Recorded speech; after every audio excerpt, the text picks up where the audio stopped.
दोस्तों नमस्कार, welcome back to Dreamland competitive classes. This is Chandan sir here. और दोस्तों जैसा कि आप देख रहे हैं कि मैं कंटिन्यू वर्ब से रिलेटेड एपिसोड लेकर के आपके सामने आ रहा हूं और काफी अच्छा लग रहा है और बच्चों का भी कमेंट बहुत अच्छा हो रहा है, तो थोड़ा सा इंकरेजमेंट मुझे भी तो मिलती ही है और इसको लेकर के मैं कंटिन्यू वीडियो लेक्चर लेकर के आ रहा हूं। तो दोस्तों आज मैं आपको बताना चाहूंगा कि आज का जो वीडियो लेक्चर है आपके लिए, आज से जो शुरू हो रही है वर्ब से रिलेटेड वीडियो लेक्चर, उस लेक्चर में सबसे इंपॉर्टेंट चीज मैं आपको बताऊं कि आज मैं वर्ब से रिलेटेड वोकैबुलरी लेकर के आ रहा हूं। अब तक तो मैं वर्ब से रिलेटेड रूल आपको पढ़ा रहा था और अभी और रूल आपको मैं बताऊंगा भी, क्योंकि अभी तो आपका एक्सिलरी वर्ब भी चल रही है, अभी आपका एडवांस वर्ब बाकी है, अभी तो बेसिक वर्ब चल रहे हैं। तो अभी रूल्स तो आएंगे ही और इस रूल्स के साथ साथ मैं सोचा कि अब वोकैबुलरी पार्ट भी आपके सामने आए। तो आज से मैं वर्ब के वोकैबुलरी पार्ट को भी शुरू करने जा रहा हूं, ठीक है। तो सबसे पहले आज मैं आपको बताऊंगा कि वोकैबुलरी के किस पार्ट को मैं आपको बताने जा रहा हूं। इस चीज को गौर से आप लोग समझिएगा और किस तरह मैं आपको बताने जा रहा हूं वोकैबुलरी पार्ट। देखिए वर्ब बहुत छोटा सा चैप्टर नहीं है, इस वर्ब में बहुत बेहद चीज समाये हुए हैं और कहा जाता है इसमें इतने अच्छे अच्छे कंटेंट हैं कि आपको वॉइस पढ़नी हो, नरेशन पढ़नी हो, टेंस पढ़नी हो, टाइम एंड टेंस पढ़नी हो, या देखा जाए तो सब्जेक्ट वर्ब एग्रीमेंट पढ़नी हो। नाउन में भी बहुत सारे वर्ब से रिलेटेड क्वेश्चंस आते हैं, क्योंकि सिंगुलर नाउन के साथ सिंगुलर वर्ब का प्रयोग होता है, तो कहीं न कहीं नाउन और वर्ब का कनेक्शन भी प्रोनाउन और वर्ब का कनेक्शन होता है। सबसे ज्यादा बच्चे कहां पे अटक जाते हैं ये मैं बताऊं कि जब किसी पार्टिकुलर सेंटेंस में वोकैबुलरी अगर आपको याद नहीं होती है तो आप वहीं पे रुक जाते हैं, उससे आगे आप नहीं बढ़ पाते हैं।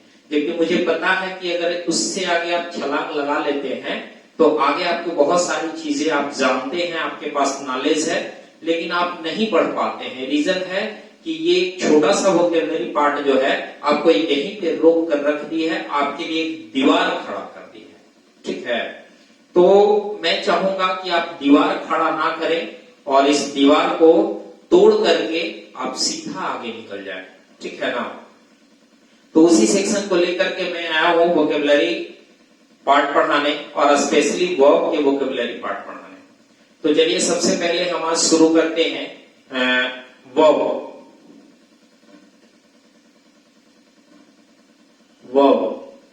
इसको हम लोग वोकैबुलरी के पार्ट में पढ़ेंगे, ठीक है। जितने भी ये सारे वर्ब्स इसमें पढ़ाए होंगे वो सारे के सारे वोकैबुलरी पार्ट में होंगे। तो चलिए सबसे पहले मैं आपको वर्ब के बारे में थोड़ा सा मैं आपको बता दूं, और यह स्पेशली मेन वर्ब से रिलेटेड है, क्योंकि मेन वर्ब का ही फॉर्म बनाया जाता है। तो हम लोग वर्ब फॉर्म भी यहाँ पे पढ़ने जा रहे हैं, ठीक है। तो चलिए सबसे पहले मैं आपको बताऊं कि जब वर्ब की बात हम करते हैं तो हमारे जेहन में दो तरह के वर्ब आते हैं, जो मैं पहले बता चुका हूं। एक जो वर्ब आते हैं इनको हम लोग बोलते हैं रेगुलर वर्ब, ये हम पढ़ रहे हैं मेन वर्ब, ध्यान दीजिएगा। ये जो हम लोग पढ़ रहे हैं ये मेन वर्ब पढ़ रहे हैं, ठीक है। तो इस मेन वर्ब के पार्ट में फर्स्ट आपका मैं आपको दो तरह से इसको बांट के बता रहा हूं। फर्स्ट इज रेगुलर वर्ब और सेकंड पार्ट जो आपका है इसको हम लोग बोलते हैं इरेगुलर वर्ब, ठीक है, इरेगुलर वर्ब। तो सबसे पहले हम इसमें जानने की कोशिश करेंगे कि एक्चुअली रेगुलर वर्ब होते क्या हैं और इरेगुलर वर्ब होते क्या हैं, ठीक है। तो चलिए यहाँ पे मैं एक पार्ट बताता हूं, ठीक है, इरेगुलर वर्ब क्या होते हैं। देखिए वैसे वर्ब जिनका सेकंड फॉर्म या थर्ड फॉर्म बनाने के लिए या तो हम इनमें डी लगाते हैं या इनमें हम ईडी लगाते हैं, सेकंड फॉर्म।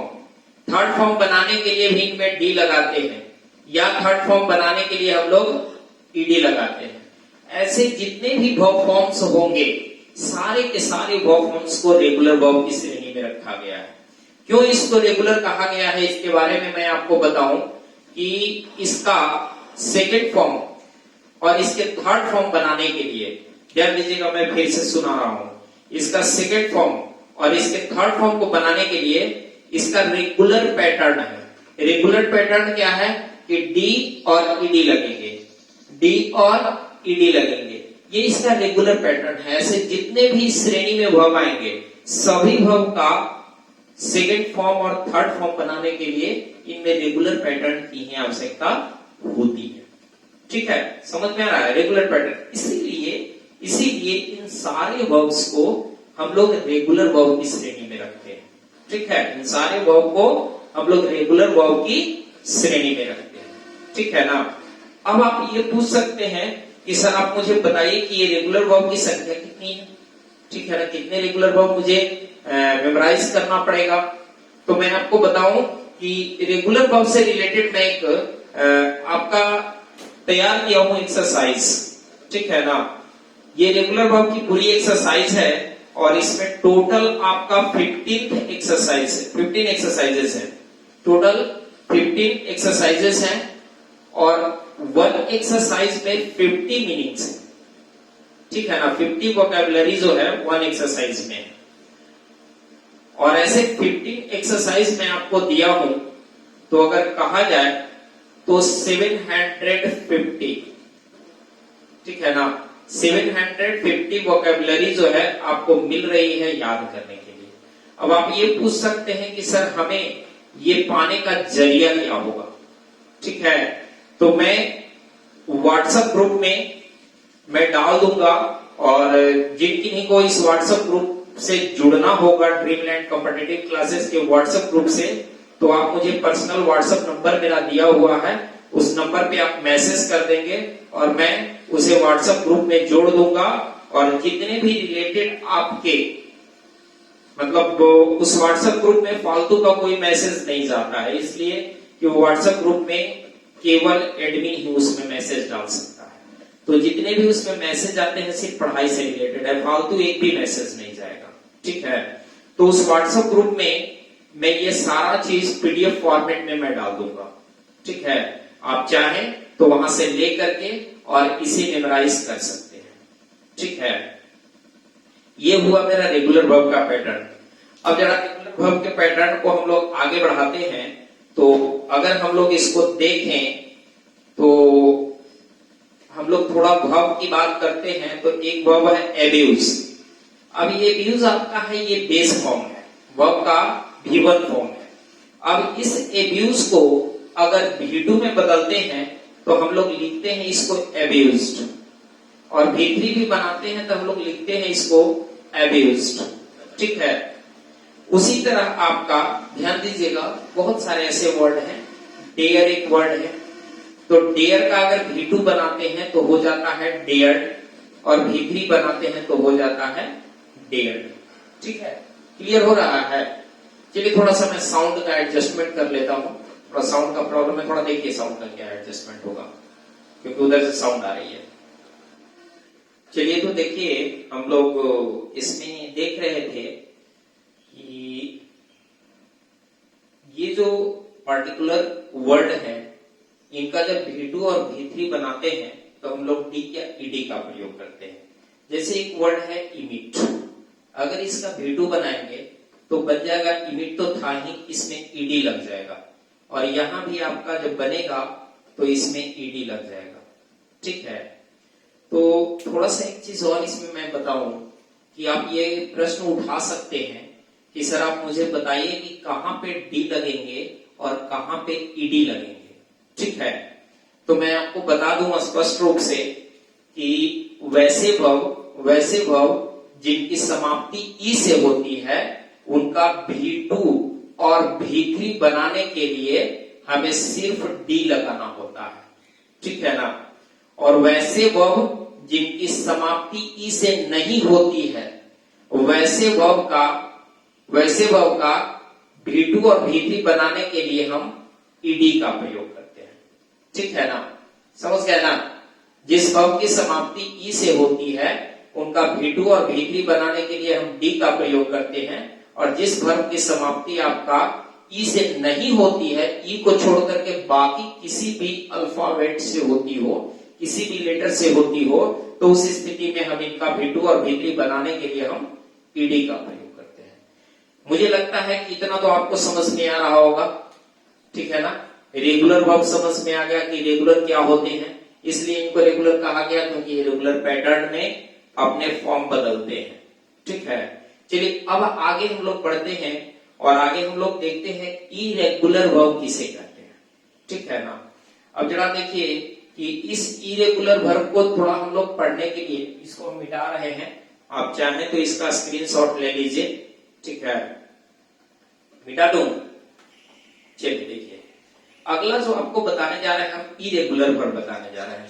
इरेगुलर वर्ब का सिलसिला क्या है, जरा ध्यान दीजिएगा कि वैसे वर्ब जिनका सेकंड फॉर्म और थर्ड फॉर्म, जिसको पास्ट और पास्ट पार्टिसिपल कहते हैं, इस फॉर्म में बदलने के लिए, ठीक है ना, इस फॉर्म में बदलने के लिए हमको रेगुलर पैटर्न नहीं होते हैं, यहां आपका रेडीमेड होते हैं, जो बने बनाए हुए आते ही हैं, ठीक है ना। तो वैसे इस लिस्ट में, इरेगुलर वर्ब के लिस्ट में वैसे वर्ब्स होंगे जिनका V2 और V3 बनाने के लिए कभी भी रेगुलर पैटर्न की आवश्यकता नहीं होगी, इनका बना बनाया फॉर्म आते ही है, ठीक है ना। और इस फॉर्म को आपको याद कर लेना पड़ेगा, वर्ब तो याद करना ही पड़ेगा, बेस वर्ब, और साथ ही साथ इसका मीन्स क्या होता है ये भी आपको याद करना होगा, लेकिन इसमें आपको फॉर्म भी याद करना पड़ेगा, V2 V3 फॉर्म क्या होते हैं, ठीक है ना। एटलीस्ट 2 फॉर्म्स आपको याद करना पड़ेगा, बाकी तो B4 ING फॉर्म होते हैं, B5S और ES लगे होते हैं, ठीक है ना। तो वो सब तो इजीली बन जाएंगे, बट आप सेकेंड फॉर्म और थर्ड फॉर्म को आपको मेमोराइज करना पड़ेगा, और इसमें बहुत सारे वर्ब्स नहीं है, ठीक है ना।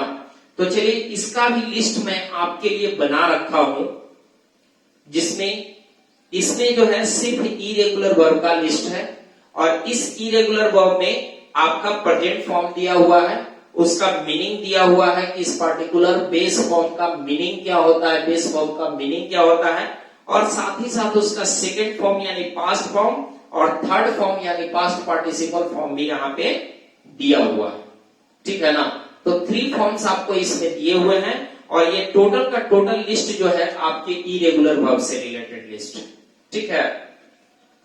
अब आइए जब इरेगुलर वर्ब की बात करते हैं तो जनरली हम जानते हैं कि इसमें जो होते हैं वो होते हैं इरेगुलर पैटर्न, इरेगुलर पैटर्न होते हैं, ठीक है ना। इसमें इरेगुलर पैटर्न होते हैं, इसका फॉर्म चेंज करने के लिए कहीं भी रेगुलर पैटर्न नहीं है। जैसे अब जरा बात मैं कर लूं तो इसका V1 फॉर्म आते हैं, जैसे अगर मैं बात करूं एराइज का, ठीक है ना, तो एराइज का V2 फॉर्म क्या होता है, एरोज होता है ना, और V3 फॉर्म क्या होता है, एराइजन होता है। अब जब हम इसकी बात कर रहे हैं कि ये V1 फॉर्म हो गया, ये V2 फॉर्म हो गया और ये V3 फॉर्म हो गया, ठीक है ना। उसी तरह और कुछ वर्ब है, मैं आपको बताऊं कि कम है, तो कम का V2 फॉर्म क्या होता है, केम, और V3 फॉर्म क्या होता है, कम, है ना, समझ रहे हैं बात को। उसके बाद है, अगर मैं बात करूं कि विंड, विंड का मतलब होता है चाबी देना, ठीक है ना, तो इसका वाउंड होता है, वाउंड होता है ना। कहीं मतलब आपको ऐसा लग रहा है कि इसमें कुछ रेगुलर पैटर्न आ रहे हैं, नहीं आ रहे हैं। अगर मैं ब्रिंग की बात करूं तो ब्रिंग का होता है ब्राउट, और V3 भी होता है क्या, ब्राउट, ठीक है। तो आप देख रहे हैं कि ऐसे जितने भी वर्ब्स हैं इनका जो है कोई रेगुलर पैटर्न दिख नहीं रहा है इसके फॉर्म को बदलने के लिए, ठीक है। तो जब रेगुलर पैटर्न नहीं दिख रहा है, इसीलिए तो इन सारे वर्ब्स को इरेगुलर वर्ब की श्रेणी में रखा गया है, इन सारे वर्ब को इरेगुलर वर्ब की श्रेणी में रखा गया है। मुझे लगता है कि रेगुलर वर्ब और इरेगुलर वर्ब ये दो चीज आप अच्छी तरह समझ रहे होंगे, ठीक है ना। तो हम लोग अब आगे बढ़ते हैं, ठीक है, कि क्या वर्ब के फॉर्म में बस इतना ही पढ़ना है, क्या वर्ब वोकैबुलरी में इतना ही पढ़ना है या कुछ और पढ़ना है, ठीक है। तो चलिए आगे मैं आपको बताता हूं, जरा ध्यान दीजिएगा इसको। अब मैं आपको थोड़ा सा अभी ये बता दूं कि वर्ब को कितने तरीकों से मैं आपको बता रहा हूं वोकैबुलरी को, है ना। इसमें ध्यान दीजिएगा कि मैंने इस पे बहुत ज्यादा लेबर किया है और आपके इस तरह की लिस्ट तैयार करने के लिए और इस तरह वर्ब को बांट करके बताने के लिए, समझे, मैंने इसमें बहुत ज्यादा लेबर किया है और ऐसा कंटेंट आपको रेडी किया हूं कि इस कंटेंट को आप सही से ग्रहण कर लेते हैं ना, तो मुझे लगता है कि वर्ब में कहीं पे कोई दिक्कत नहीं होगी। ऐसे तो मैं जानता हूं कि no one is perfect in the world, है ना। तो 100% तो मुझे पता है कि लाख लोग कह ले, लेकिन 100% तो होता नहीं है। लेकिन तैयारी हम लोग को 100% के अनुसार करना चाहिए, ठीक है ना। 100% अचीवमेंट आज तक आपको नेचर को तो मिला ही नहीं है, प्रकृति को तो 100% सफलता मिला ही नहीं है, हम लोग तो मानो है। चलिए कोई इशू नहीं है, लेकिन फिर भी मुझे लगता है कि अगर इन सारे वर्ब्स को अगर आप देख लेते हैं तो ऐसा मेरा मानना है कि वर्ब्स का जो है कॉन्सेप्ट क्लियर हो जाएगा, वर्ब वोकैबुलरी का कॉन्सेप्ट बिल्कुल क्लियर हो जाएगा, ठीक है। तो चलिए आगे हम आपको विशेष रूप से इसमें बता रहे हैं कि कितने तरीके हैं जो वर्ब वोकैबुलरी हम आपको पढ़ाने जा रहे हैं, ठीक है। तो चलिए सबसे पहला तरीका जो मेरा था वो था आपका, अभी आपने देखा एक रेगुलर वर्ब, ठीक है ना, रेगुलर वर्ब। सेकंड जो वे है मेरा वो था वो आपका इरेगुलर वर्ब, ठीक है ना, इरेगुलर वर्ब। और अब आइए हम लोग थर्ड वे में चलते हैं। दो तो आप लोग अच्छी तरह समझ गए होंगे। अब तीसरा जो वे है वो मैं आपको बताऊं कि कुछ ऐसे वर्ब्स हैं जिनका थर्ड फॉर्म अगर देखा जाए तो थर्ड फॉर्म एक नहीं जबकि दो दो होते हैं, ठीक है। तो ये जो थर्ड फॉर्म दो होते हैं वो आखिर होते क्या हैं, इसके बारे में मैं आपको बताऊंगा, ठीक है ना। यानी verbs having two forms of past participle, two forms of past participle, यानी पास्ट पार्टिसिपल के इनके दो फॉर्म होते हैं, ठीक है ना। अब इन दोनों फॉर्म के बारे में मैं बताऊंगा, लेकिन उसको बताने से पहले मैं कुछ वर्ब का फॉर्म आपको बता दूं, ठीक है। देखिए ये हुआ V1, V2, V3। अब V3 में एक फॉर्म ये हुआ और एक फॉर्म V3 को एडजेक्टिव के रूप में मैं आपको बता रहा हूं, ठीक है ना। और क्यों होगा ये मैं आपको जरूर बताऊंगा, ठीक है ना। तो देखिए सबसे पहले आइए, एक वर्ब है वियर। वियर का होता है बोर, B2। और अगर थर्ड फॉर्म की अगर बात करते हैं तो होता है बॉर्न या बॉर्न, ठीक है ना। और एक इसका फॉर्म जो होता है वो एडजेक्टिव फॉर्म है ना। इस एडजेक्टिव फॉर्म में होता है बॉर्न, ठीक है। अभी आप कुछ और वर्ब पढ़ लीजिए, उसके बाद मैं आपको बताऊंगा। उसके बाद है एक मेल्ट, है ना। मेल्ट इसका V2 होता है मेल्टेड, है ना। और V3 भी होता है मेल्टेड। लेकिन जब इसका एडजेक्टिव फॉर्म जाइएगा तो इसका एडजेक्टिव फॉर्म होता है मॉल्टेन, ठीक है ना। इसका एडजेक्टिव फॉर्म जो होता है वो मॉल्टेन होता है। तो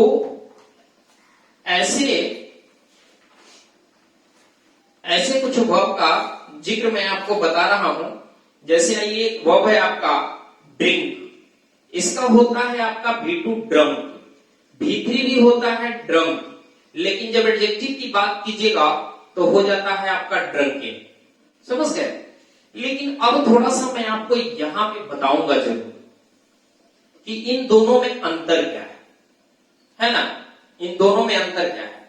अब देखिए कि जो मेरा फर्स्ट वीडियो लेक्चर था वर्ब से रिलेटेड, ठीक है, इनमें से अगर आप नए होंगे या नहीं देखे होंगे तो मैं डिस्क्रिप्शन बॉक्स में उसका लिंक मैं डाल दूंगा। फर्स्ट वीडियो लेक्चर में देखिएगा कि मैं विस्तार से वर्ब के कितने काइंड्स होते हैं इसके बारे में मैं बताया था, ठीक है। लेकिन आज मैं उसका छोटा सा नमूना यहाँ पे बता रहा हूं, ठीक है। तो मेन वर्ब की जब बात हो रही थी, ठीक है ना, मेन वर्ब का, तो मेन वर्ब को दो भागों में हम बांट करके बताए थे। एक बताए थे आपका फाइनाइट वर्ब, और सेकंड आपको बताए थे नॉन फाइनाइट वर्ब, ठीक है ना, नॉन फाइनाइट वर्ब, है ना। जरा ध्यान दीजिएगा सभी लोग। एक हमने बताया था फाइनाइट वर्ब और सेकंड बताया था आपको नॉन फाइनाइट वर्ब, ठीक है। इन दोनों में अंतर क्या है, फाइनाइट वर्ब और non finite verb? Finite verb ऐसे वर्ब होते हैं जो किसी भी सब्जेक्ट के नंबर और पर्सन के अनुसार तथा टेंस के अनुसार अपना रूप बदल लेते हैं। उन सारे वर्ब को हम फाइनाइट वर्ब की श्रेणी में रखते हैं, ठीक है। जैसे अगर मैं कहूं फाइनाइट वर्ब की अगर बात कहूं तो ही के साथ आपने लिखा प्लेस, और जैसे ही दे आ गया तो आपने लिख दिया प्ले। क्या रूप इसका बदल गया? उसी तरह अगर इसको पास्ट की बात कर देते हैं तो हम लोग लिख देते हैं प्लेड, टेंस जैसे ही बदल जाता है। अब देखिए कि ये जो वर्ब आप देख रहे हैं, प्लेस, प्ले, प्लेड, यानी ये वर्ब आप देख रहे हैं कि सब्जेक्ट के नंबर और पर्सन के अनुसार अपना रूप बदल ले रहा है। देखिए यहाँ पे थर्ड पर्सन सिंगुलर नंबर था तो इसलिए क्या आ गया, सिंगुलर वर्ब आ गया। यहाँ पे आपका प्लूरल है तो प्लूरल वर्ब आ गया। जैसे ही टेंस मैंने चेंज किया, ये प्रेजेंट में यूज हो रहे थे, अगर मैंने पास्ट टेंस बदल दिया तो ये क्या हो गए, प्लेड हो गए। ऐसे मैं आपको विस्तार से उसमें बताया हूं, आप देख लीजिएगा एक बार, ठीक है। तो ये हो गया फाइनाइट वर्ब। तो ये सब सारे वर्ब जो है फाइनाइट वर्ब की श्रेणी में आते हैं। अब जरा हम लोग चलते हैं नॉन फाइनाइट वर्ब के बारे में। नॉन फाइनाइट वर्ब को बात करके मैं आपको बताया था कि नॉन फाइनाइट वर्ब को 3 भागों में विभाजित किया गया है। There are 3 kinds of non finite verb. First is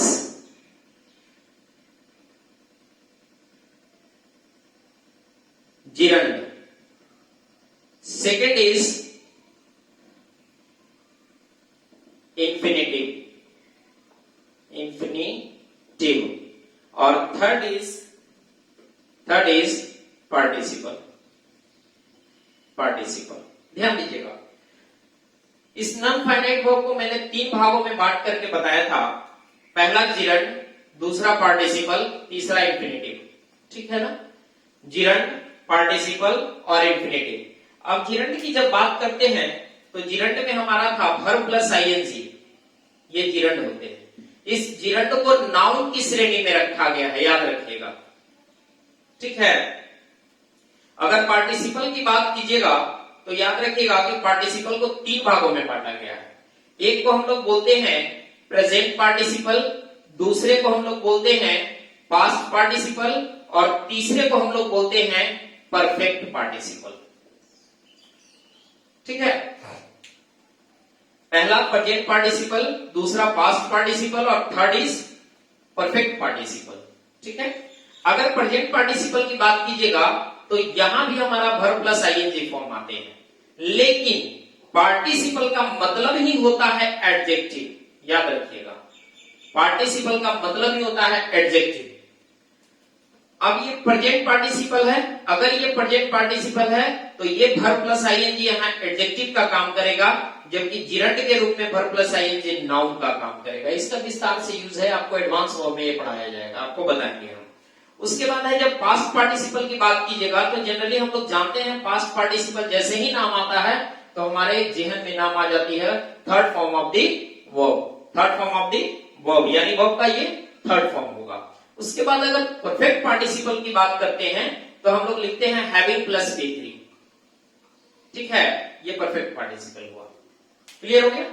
अब जरा देखिए कि हम यहां देखना चाह रहे हैं कि ये जो पास्ट पार्टिसिपल है, ध्यान दीजिएगा, ये V3 को भी हम पास्ट पार्टिसिपल की श्रेणी में रखते हैं और इस एडजेक्टिव को भी पास्ट पार्टिसिपल की श्रेणी में रखते हैं। अब जरा ध्यान दीजिएगा, इस एडजेक्टिव को हम लोग बोलते हैं last form of the verb, last form of the verb, ठीक है ना। ये जो एडजेक्टिव फॉर्म है ये वर्ब का सबसे लास्ट फॉर्म है। तो जब कभी हम पास्ट पार्टिसिपल को यदि एडजेक्टिव के रूप में यूज करना चाह रहे हैं, ध्यान दीजिए मेरी बात को, यदि पास्ट पार्टिसिपल को एडजेक्टिव के रूप में यूज करना चाहते हैं तो last form of the verb use होगा, और यदि पास्ट पार्टिसिपल को वर्ब के रूप में यूज करना चाहते हैं तो ये वर्ब का थर्ड फॉर्म होगा। समझ में आया? समझ में आया? फिर से एक बार सुनिए, फिर से एक बार सुनिए कि यदि पास्ट पार्टिसिपल को एडजेक्टिव के रूप में यूज करना चाहते हैं तो हमेशा last form of the verb आएंगे, ठीक है।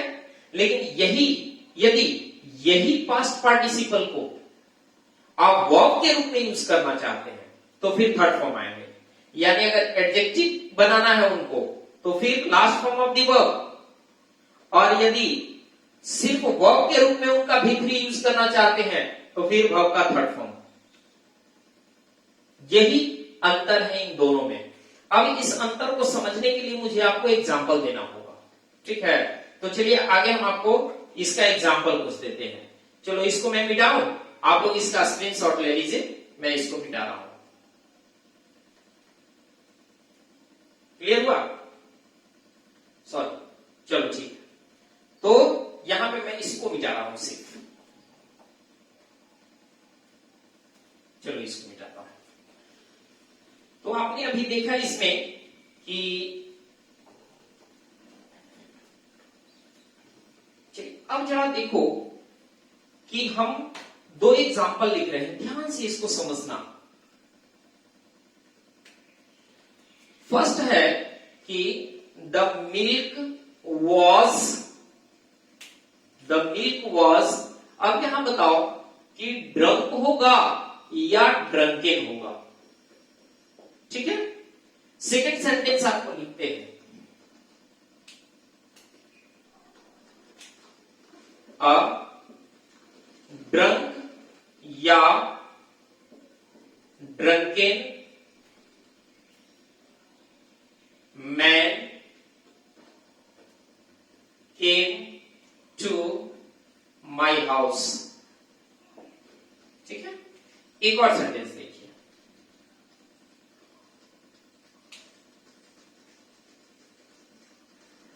आई सा ए, अब यहां बताना कि संक होगा या संकेन होगा। सीख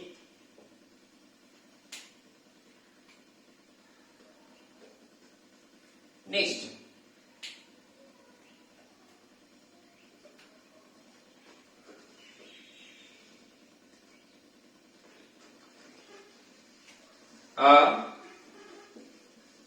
मॉल्ट होगा या मॉल्टेन होगा,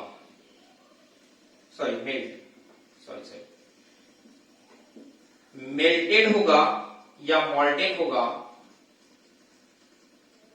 iron can be formed in any format, किसी भी फॉर्मेट में बदला जा सकता है।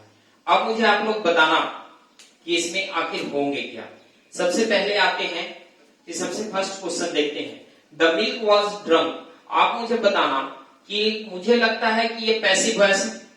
पैसिव वॉइस में आप बताओ एडजेक्टिव यूज होते हैं कि वर्ब यूज होते हैं। यहां पे जो आपका ड्रंक है तो ये हुआ आपका सब्जेक्ट, सब्जेक्ट के बाद आपका आ गया एक्सुलरी वर्ब, और एक्सुलरी वर्ब के बाद आना चाहिए वर्ब का थर्ड फॉर्म, यानी यहां वर्ब के रूप में काम कर रहा है। अगर ये वर्ब के रूप में काम कर रहा है तो सिर्फ यहां भीतरी यूज होगा, एडजेक्टिव नहीं, ठीक है। अब मुझे बताइए कि इस फॉर्म में आप अगर देखेंगे तो ड्रंक होगा या ड्रंकेन होगा, क्योंकि ड्रंकेन होता तो एडजेक्टिव का काम करता, ठीक है। तो यहां पे क्या हो जाएगा, ड्रंक हो जाएगा, ड्रंकेन नहीं हो जाएगा। आगे आइए अगला, ये जो सेंटेंस आप देख रहे हैं, ड्रंक या drunken man came to my house. अब ये जो है आपका नाउन है। अब मुझे बताइए इस नाउन की विशेषता बतलाने के लिए, इस नाउन की विशेषता बतलाने के लिए एडजेक्टिव का प्रयोग हुआ है। अगर ये एडजेक्टिव का प्रयोग हुआ है तो क्या यहाँ ड्रंक का यूज होगा या ड्रंकेन होगा? ध्यान से समझिएगा, क्योंकि हमें एडजेक्टिव चाहिए और एडजेक्टिव के रूप में अगर इनका प्रयोग होता है तो क्या होगा? Last form of the verb होगा। अब ये last form of the verb है आपका ड्रंकेन, ना कि ड्रंक। ठीक है, नेक्स्ट आप देखिएगा कि I saw a sunk ship या I saw a sunken ship, मैं डूबा हुआ एक जहाज को देखा। समझे? जो पानी में डूबा हुआ था और थोड़ा दिख रही थी, समझ गए? तो मैंने डूबा हुआ एक जहाज को देखा। आप मुझे बताइए कि यहाँ पे डूबा हुआ जहाज, ये शिप जो है आपका वो क्या है? नाउन है। और इस नाउन की विशेषता बतलाने वाले क्या होते हैं? एडजेक्टिव होते हैं। आप बताइए कि मुझे अगर एडजेक्टिव होंगे तो क्या सन का प्रयोग होगा या संकेन का? निश्चित रूप से संकेन का होंगे, सन का प्रयोग नहीं होगा, क्योंकि सन तो आपका वर्ब का थर्ड फॉर्म है, जबकि sunken last form of the verb है और last form of the verb he adjective का काम करता है। ठीक है, अब आइए अगला सेंटेंस कह रहा है कि अ मेल्टेड आयरन या molten iron can be found in any format, किसी भी फॉर्मेट में उनको फॉर्म किया जा सकता है, किसी भी फॉर्मेट में ढाला जा सकता है, रूप दिया जा सकता है। ठीक है ना? तो आप बताइए कि यहां पे जो प्रयोग हो रहे हैं, ध्यान दीजिएगा, एक मिनट। तो यहां हम लोग देख रहे हैं कि यहां पे मेल्टेड होगा या मॉल्टेन होगा। ठीक है, तो सबसे बड़ा चीज है, हम ये देखेंगे कि यह आयरन एक नाउन है ना, नाउन।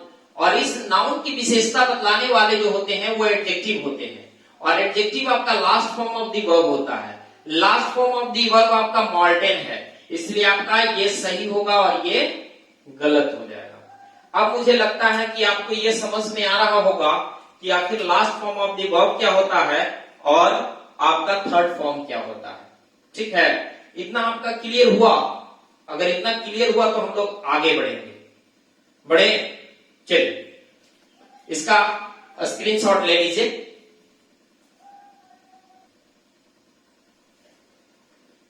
चलिए तो आगे हम लोग देखते हैं कि हम लोग अब तक आपको बताया कि ये 3 टाइप्स हो गया, ये आपका थर्ड टाइप था।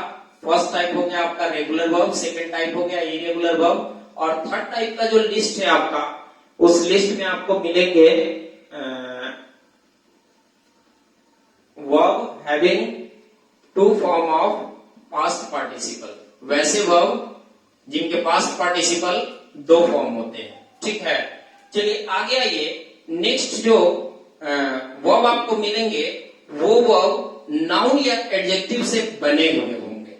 ठीक है, लेकिन इसमें कुछ रेगुलर पैटर्न होते हैं, समझ गए? यानी वर्ब दैट इज वर्ब्स लिख देते हैं, बहुत सारे हैं। Verbs that are made of noun और एडजेक्टिव। इसमें आपको वर्ब के वैसे लिस्ट मिलेंगे जिनमें मेन वर्ब ये जो नाउन या एडजेक्टिव से मिलकर के जो बने हुए होते हैं, वैसे वर्ब का टोटल लिस्ट आपको इसमें मिलेंगे। ये आपका टाइप 4 है। ठीक है, यानी टाइप 4 में उसी तरह के टोटल वर्ब्स होंगे जो नाउन और एडजेक्टिव से बने हुए होंगे, और ये भी इसमें भी एक रेगुलर पैटर्न है इनका वर्ब बनाने का। वो रेगुलर पैटर्न क्या है कि इसमें नाउन और एडजेक्टिव, चलो इसको मैं आपको बता दूं कि नाउन या एडजेक्टिव, नाउन और एडजेक्टिव, ठीक है ना, इनमें करना क्या है कि इनमें सिर्फ ईएन लगा दीजिए तो ये वर्ब बन जाएगा। ठीक है ना, इसमें ईएन लगा दीजिए तो वर्ब बन जाएगा। अब एक क्वेश्चन बार बार लोगों का ये सवाल आता है कि आखिर सर क्या सभी नाउन और एडजेक्टिव में ईएन लगा देने से वो वर्ब बन जाएगा या कुछ एक्सेप्शंस हैं? ठीक है, तो चलिए कई बुक तो आपको एक्सेप्शन बताते हैं, और कई लोगों का मैं देखा जिक्र कि वो बता रहे थे कि कुछ ऐसे एक्सेप्शनल नाउन और एडजेक्टिव है जिनमें ईएन लगा देने से वो बन जाते हैं, लेकिन ये कोई एक्सेप्शन नहीं है। इसका रूल है कि किस नाउन में ईएन लगाएंगे तो मेरा ये वो बनेगा, और किस एडजेक्टिव में ईएन लगाएंगे तो वो बनेगा। There is a particular rule, I will tell you the rule when I will teach you this all, when I will start to teach you this all verbs. ठीक है, अभी मैं आपको रूल नहीं बताने जा रहा हूं, अभी मैं आपको एग्जांपल दे रहा हूं कि एग्जांपल होते क्या है। सपोज जरा देखिए, एक शब्द मैं लिख रहा हूं ब्लैक, है ना। अब ब्लैक मीन्स होता है काला, ब्लैक एक एडजेक्टिव है। अब इसमें जैसे ही हम ईएन लगा देते हैं तो ये बन जाता है ब्लैकन। इस ब्लैक का मतलब होता है काला, लेकिन जैसे ही हम ईएन लगा दिए तो ये आपका बन गया ब्लैकन। ठीक है ना। इस ब्लैकन का मतलब होता है काला करना, ये बन गया आपका वर्ब, जबकि ये था आपका एडजेक्टिव। ठीक है, समझ में आ रहा है। इसी तरह आपका व्हाइट भी होता है, अगर व्हाइट है तो इसमें ईएन जैसे ही लगा दीजिएगा तो बन जाएगा आपका व्हाइटन। उसी तरह आपका एक वर्ड है ब्रॉड। ब्रॉड का मतलब होता है चौड़ा। ठीक है ना, ये भी एक आपका एडजेक्टिव है, और इस ब्रॉड में जैसे ही आप ईएन लगाते हैं तो ये बन जाते हैं ब्रोडेन। इस ब्रोडेन का मतलब होता है चौड़ा करना। ठीक है ना, चौड़ा होना या चौड़ा करना, समझ गया ना। उसी तरह आपका है वर्ब है फास्ट। फास्ट का मतलब होता है तेज होता है। इस फास्ट में जैसे ही आप लगा दीजिएगा ईएन तो बन जाएगा ये फास्टिंग। ठीक है, ये बन जाएंगे आपके फास्टिंग। फास्टिंग का मतलब होता है तेज करना या तेज होना। ठीक है, तो इस तरह कुछ वर्ब्स हैं जिनमें सीधा ईएन लगा देंगे तो आपके क्या बन जाएंगे, कुछ नाउन्स और एडजेक्टिव हैं जिनमें ईएन लगा देने से वो बन जाएंगे। और इस नाउन्स और एडजेक्टिव्स को याद करने का एक बहुत ही अच्छा मैं ट्रिक भी बनाया हूं, जो इस वीडियो में मैं चलूंगा तो आपको पूरा पहले जिक्र करूंगा और उसके बाद उसका ट्रिक बता दूंगा। आपका बिल्कुल याद हो जाएगा, कहीं पे नहीं छूटेगा। ठीक है ना। उसका रूल भी मैं बता दूंगा कि ये पर्टिकुलर रूल है कि इस एडजेक्टिव में ईएन लगाने से आपका वर्ब बनेगा, इस नाउन में ईएन लगाने से आपका वर्ब बनेगा। ठीक है, चलिए आगे बढ़ते हैं। अब आइए हमारा fifth.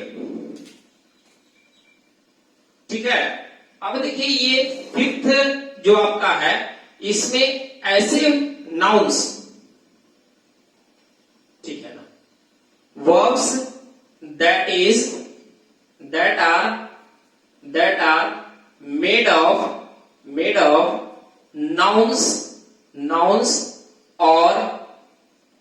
nouns or adjectives at the first या as prefix। ठीक है ना। sorry 1 minute। nouns or adjective by adding en or em as prefix। ठीक है, ध्यान दीजिए फिर से एक बार। verbs that are made of nouns or adjectives by adding en or em as prefix। यहां पे क्या हो रहा था कि सफिक्स में आप en को ऐड कर रहे थे।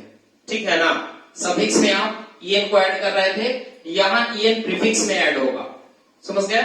तो वैसे भी बहुत सारे एडजेक्टिव हैं।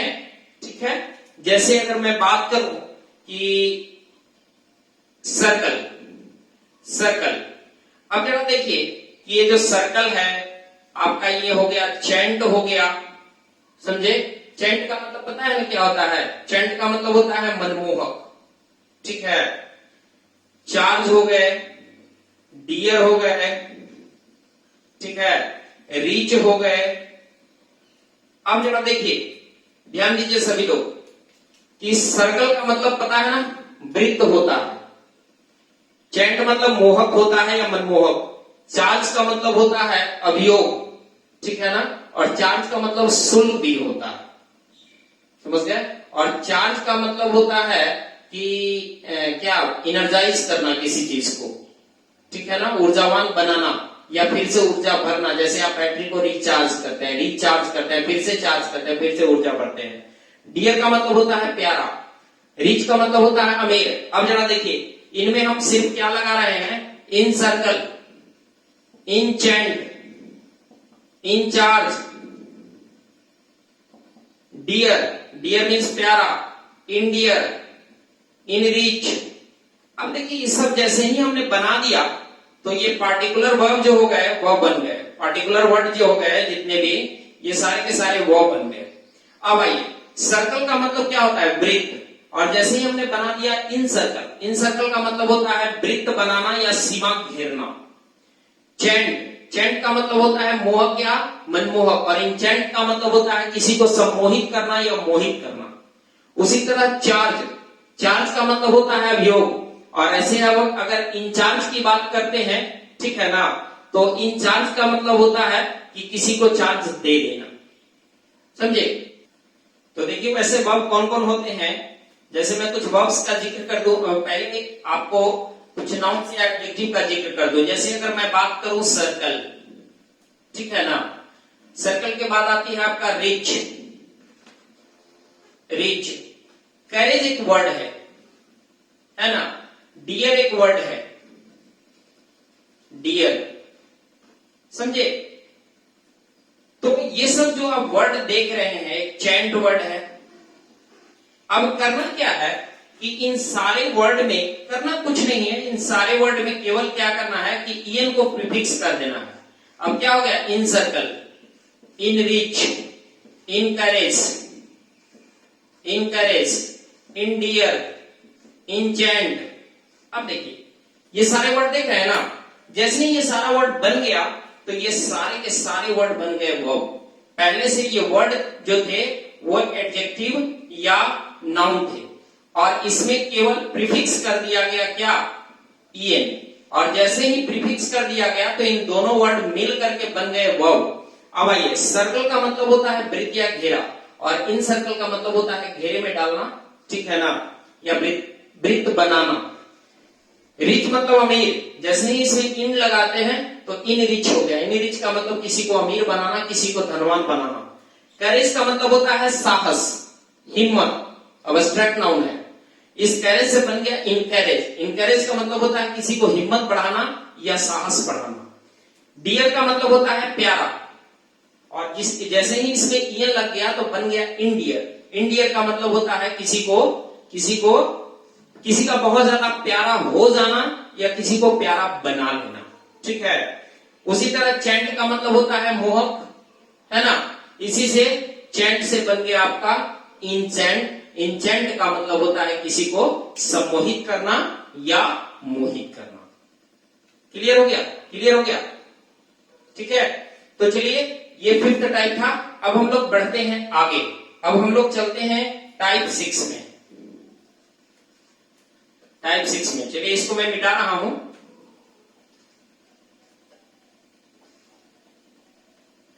चलिए आइए, ये सब का मैं विस्तार से बताऊंगा, ऐसा मत समझिएगा बस इतना ही है जितना मैं आपको बता चुका हूं। ये कंप्लीट एक लिस्ट है बनी हुई सभी का और सारे लिस्ट का मैं जिक्र आपको करूंगा जरूर, ठीक है। अभी सिर्फ मैं आपको ये बता रहा हूं कि कितने तरीकों से मैं आपको बताने जा रहा हूं, ठीक है। नेक्स्ट आइए 6(1) verbs having two meanings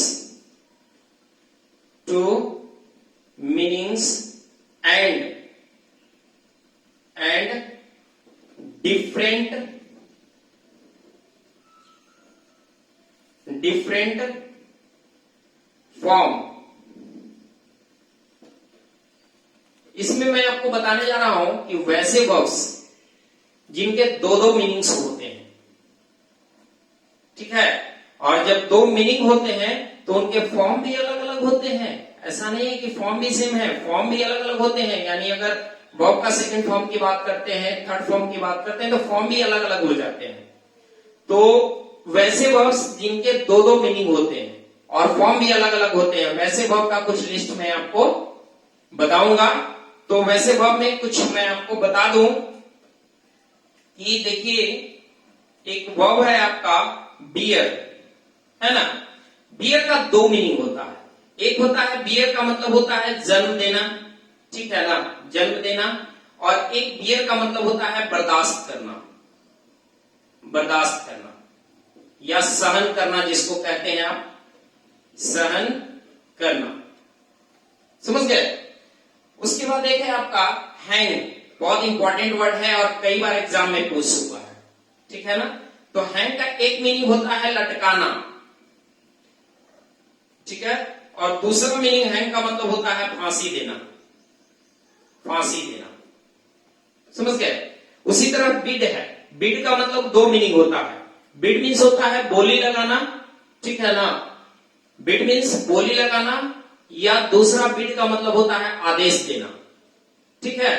तो वैसे हैं कुछ वर्ब्स का लिस्ट में आपको बताऊंगा जब इसको पढ़ाऊंगा तो, लेकिन अभी मैं आपको एग्जांपल बता दे रहा हूं। अब देखिए, ये बियर जो वर्ड है, तो बियर का मतलब होता है जन्म देना, ठीक है ना। तो जन्म देना होता है, तब इसका भीटू जो होगा, ध्यान दीजिएगा, इसका भीटू जो होगा वो होगा बोर, और भीतरी जो होगा वो होगा बॉर्न, ठीक है ना, BORN। जैसे ही इसका मतलब होता है बर्दाश्त करना, तब इसका भीटू हो जाएगा, देखिए इसका भीटू हो जाएगा बोर, सेम होगा। लेकिन भीतरी की जो बात कीजिएगा तो BORNE होता है, ध्यान दीजिएगा, समझ गए, ध्यान दीजिएगा कि BORNE होता है बॉर्न, भीतरी में, कब, जब बियर का मतलब होता है बर्दाश्त करना या सहन करना, और BORN बॉर्न होता है कब, जब इसका मतलब होता है जन्म देना। जैसे आप बार बार एग्जाम्पल सुनते होंगे कि Mahatma Gandhi was born on 2 अक्टूबर, ठीक है ना, महात्मा गांधी वॉज बॉर्न, वहां बॉर्न जो होता है BORN होता है, क्योंकि वहां जन्म से रिलेटेड था, ठीक है ना, समझ गया ना। और उसके बाद बर्दाश्त करने की बात कही गई, ठीक है ना। तो वह इस मुद्दे को बर्दाश्त नहीं किया था, he had not borne, BORNE, clear हुआ। आगे ये हैंग, हैंग का मतलब एक होता है लटकाना, जैसे कपड़े वगैरह आप हैंग करते हैं, ठीक है, या कोई फोटोग्राफ्स वगैरह किसी नेल में हैंग करते हैं, तो हैंग का मतलब होता है लटकाना। अगर लटकाने की बात होती है, तब इसका हैंग का भीटू होता है हंग, और भीतरी होता है हंग, ठीक है ना। लेकिन जैसे ही आप बात करते हैं कि फांसी देना, तब इसका भीटू हो जाता है हैंग, ईडी लग जाएगा, और भीतरी भी हो जाएगा आपका हैंग, है ना। तो ऐसे कुछ वर्ब्स का लिस्ट मैं आपको बता रहा हूं। ये जो वर्ब्स हैं, इनमें क्या होंगे कि इनके मीनिंग भी दो होंगे और इनके फॉर्म्स भी अलग अलग होंगे, ठीक है ना। तो ये आपके हमारे छठे कैटेगरी में जाएंगे। अब हम लोग चलते हैं, आपको बताते हैं 7th वे मेरा क्या है वोकेबलरी बताने का। बहुत ही पार्टिकुलर वोकेबलरी का लिस्ट में लेकर के आया हूं। बहुत इंपॉर्टेंट चैप्टर है आपका, पूरी ग्रामर सेक्शन का सबसे बेस्ट चैप्टर मैं वोकेबलरी का लेकर के आया हूं, ठीक है। तो चलिए आगे हम लोग चलते हैं 7th में। तो आप इसको पहले ले लीजिए स्क्रीनशॉट, उसके बाद मैं आपको 7th एपिसोड में पढ़ता हूं आगे।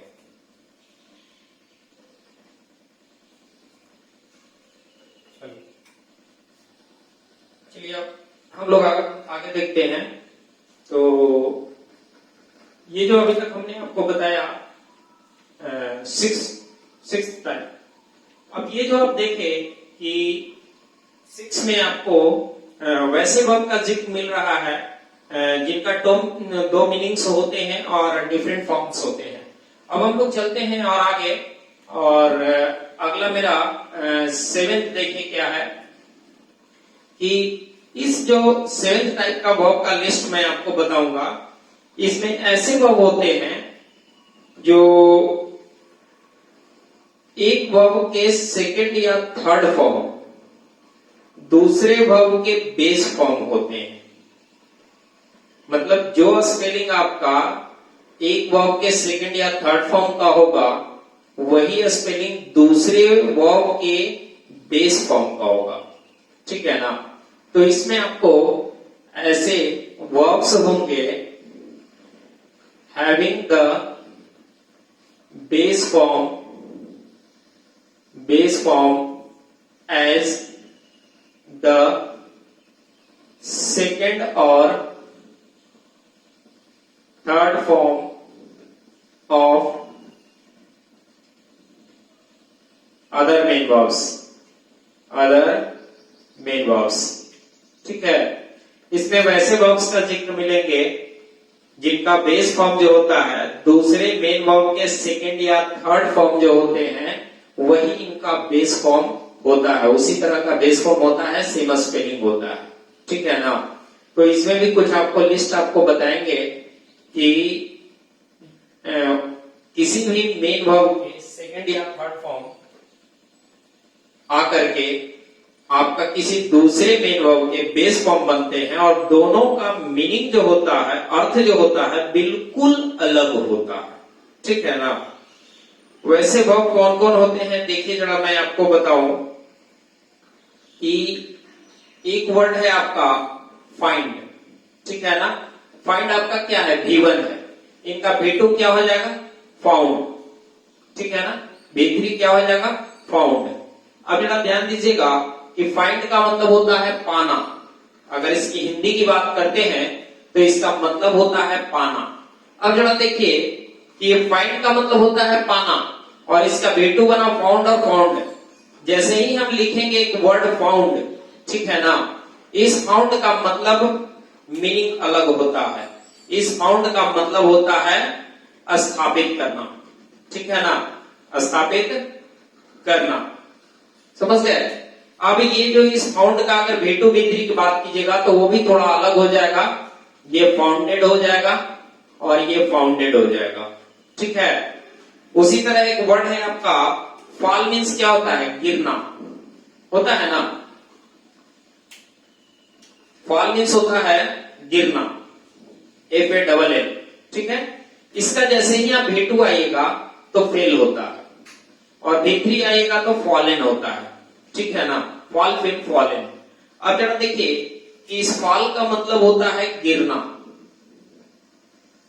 गिरना। अब ये जो फेल है, ये फेल आपका आकर मेन वर्ब बनता है और इस फेल का मतलब होता है गिराना। ठीक है ना। इस फेल का मतलब होता है गिराना और खास करके किसी पेड़ वगैरह को काट के जब हम गिराते हैं तो वहां पे जनरली हम लोग फेल का प्रयोग करते हैं। ठीक है। तो इसका जब V2 और V3 की बात करते हैं तो इसका V2 होता है फील्ड और V3 भी होता है फील्ड। ठीक है, समझ में आ गया। उसके बाद एक वर्ब है सी का मतलब होता है देखना। सी का V2 होता है सा और इसका V3 होता है सिंग। ठीक है।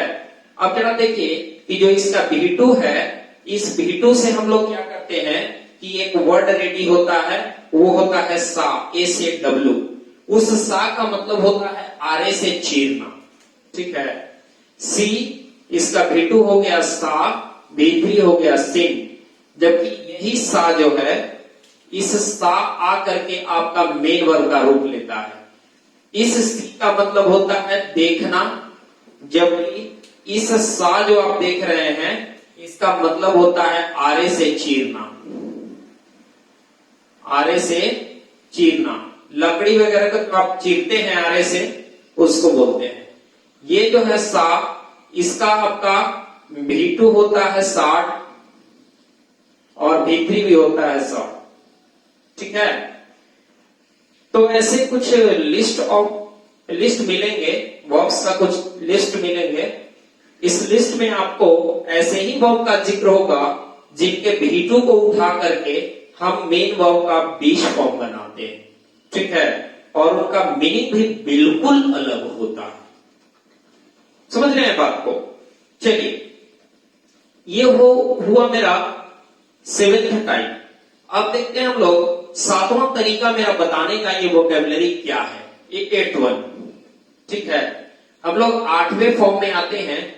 ये फॉर्म जो है आपके लिए बहुत ही एडवांस फॉर्म है और इस फॉर्म में मैं बताऊं कि शायद आप बहुत सारे स्टूडेंट ऐसा कहते हैं कि सर मुझे क्लोज टेस्ट बनाने में बड़ा समस्या होती है, ठीक है ना।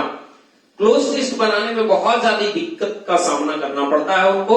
रीजन है कि उनका कहना है कि सर उसमें जो क्लोज वर्ड्स दिए हुए रहते हैं उस क्लोज वर्ड्स का मीनिंग पता नहीं चलता है, ठीक है। शायद हो सकता है कि आपके जहन में भी यही सवाल उठ रहा हो कि क्लोज टेस्ट बनाने में बहुत समस्या होती है, ठीक है। पैसेज फिलर्स बनाने में बहुत समस्या होती है। क्यों होती है? क्योंकि उसमें मैक्सिमम जो होते हैं 99% उसमें रिलेटेड होते हैं वर्ड से, वोकैबुलरी से, और उस वोकैबुलरी में बहुत सारे ऐसे वर्ड्स हैं जो वर्ब से रिलेटेड होते हैं, ठीक है। अब जरा मैं बात करूं तो एक्सेप्ट का मतलब भी स्वीकार करना, एडमिट मीन्स भी स्वीकार करना। अब ये दोनों में डिफरेंसेस पता नहीं है, नहीं पता है। अगर एक ही ऑप्शन में दोनों दे दिया तब क्या करेंगे? कन्फेस का मतलब भी होता है स्वीकार करना, ठीक है। उसी तरह शट मीन्स भी बंद करना होता है, क्लोज मीन्स भी बंद करना होता है, लेकिन कहां पे शट और कहां पे क्लोज करेंगे ये पता नहीं होता है, ठीक है ना। तो वैसे वर्ब्स का लिस्ट यहां पे आपको मिलेंगे जिनका हम नाम दिए हैं कंफ्यूजिंग वर्ड्स, कंफ्यूजिंग वर्ब्स, ठीक है ना, जो हमेशा कंफ्यूज करेंगे। इसका दूसरा नाम मैंने आपको दिया क्लोज वर्ब्स, क्लोज वर्ब्स, ठीक है। इसमें बहुत सारे वर्ब आएंगे, जैसे स्टार्ट का मतलब भी शुरू करना होता है, बिगिन का मतलब भी शुरू करना होता है, और कमेंस का मतलब भी शुरू करना होता है, ठीक है ना। अब जरा ध्यान दीजिए, ये तीनों का मीनिंग सेम है, ठीक है ना। इसका मतलब होता है शुरू करना। उसी तरह आपका देखिए, एक्सेप्ट का मतलब भी स्वीकार करना, एक्सेप्ट मीन्स स्वीकार करना, एडमिट मीन्स स्वीकार करना, कन्फेस मीन्स स्वीकार करना, कन्फेस, इन सब का मीनिंग होता है स्वीकार करना, ठीक है।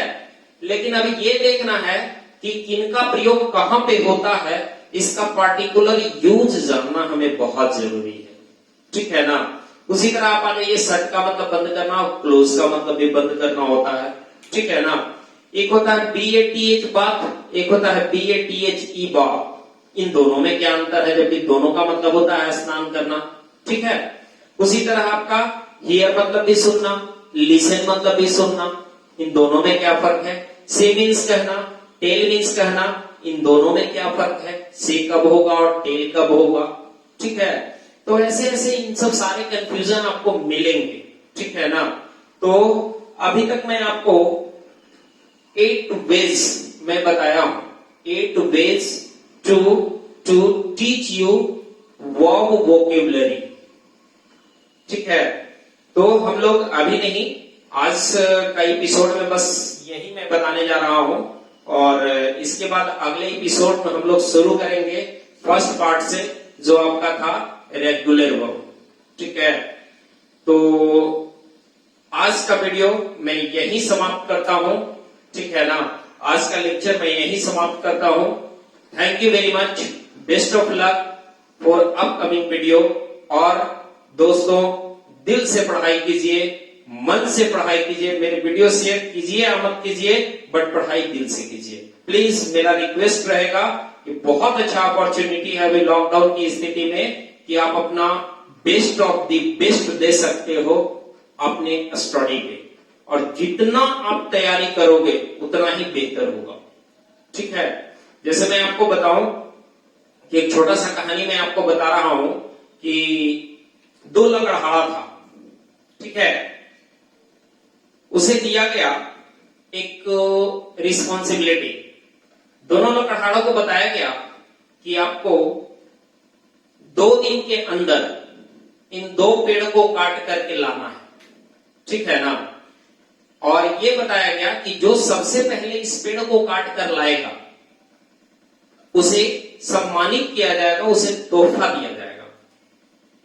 दोनों लकड़हारे में एक लकड़हारा तुरंत गया और लग गया काटने में, और पूरा दिन काटते रहा, लगातार काटते रहा, लगातार प्रयास करते रहा, लगातार प्रयास करते रहा।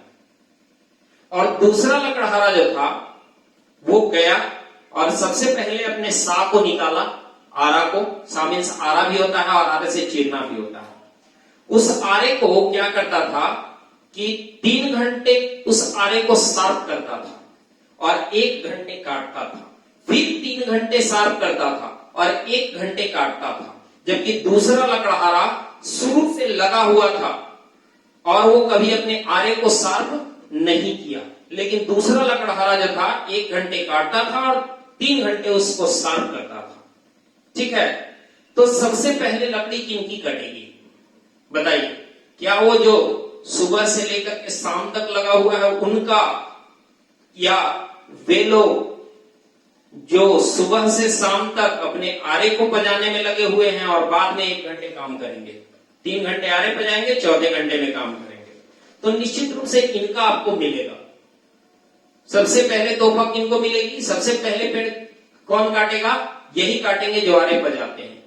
आपके लिए भी वही है, आप लगातार एग्जाम मत दो, एग्जाम देने के लिए आप तैयारी करो, अपने माइंड को तो शार्प करो पहले, तब तो आप वहां बैठ पाओगे।